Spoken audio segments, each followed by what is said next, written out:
تحية مسائية مشاهدينا الكرام، واهلا بكم الى هذا اللقاء خلال صبيحة الغد ان شاء الله. ضباب سيخص تقريبا جل المناطق الغربية والوسطى على السواحل وكذلك المرتفعات والهضاب، لتصبح الاجواء خلال الظهيرة ان شاء الله مغاشاة، بينما على الجنوب ننتظر دائما خلال الامسية سحب رعدية مطرة احيانا على منطقتي الهوغار والتاسيلي، مع زوابع عملية ستنشط على الصحراء الوسطى، مناطق الجنوب الشرقي كذلك أقصى الجنوب.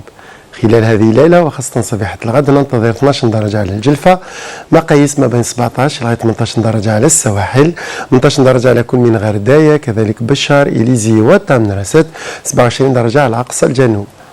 أما خلال ظهيرة الغد إن شاء الله درجات الحرارة العظمى تصل لغاية 35 درجة على تيزي وزو والبويرة، 29 درجة على العاصمة، 23 درجة فقط على البيض، 31 درجة على ولاية غرداية، 30 درجة على كل من بشار تامنرست وجانت، 38 درجة على أقصى الجنوب. أما البحر سيبقى هادئ على كافة السواحل، رياح ضعيفة لن تتعدى 30 كيلومتر في الساعة.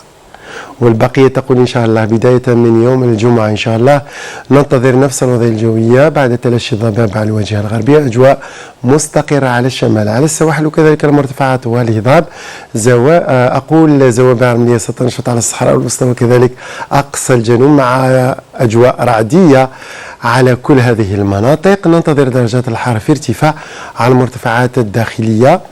خلال نهاية الأسبوع ننتظر اضطراب جوي سيلتحق خلال الأمسية، سيخص الواجهة الغربية مع سحب سفلى، أحيانا بعض الأمطار المتفرقة على السواحل وكذلك المرتفعات الداخلية، سحب كذلك سفلى كثيفة ستلتحق بالمناطق الوسطى مع هبوب رياح قوية على الواجهة الساحلية الوسطى وكذلك الغربية، أجواء رعدية دائما على الصحراء الوسطى وكذلك أقصى الجنوب. درجات الحرارة ستعرف بعض التراجع خلال بداية الأسبوع القادم بحول الله.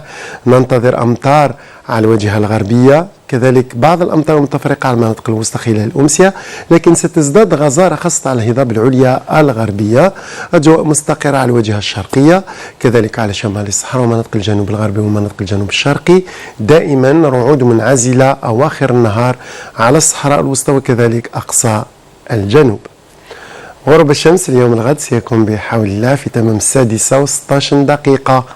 أشكركم على المتابعة، أمسية طيبة للجميع، في أمان الله.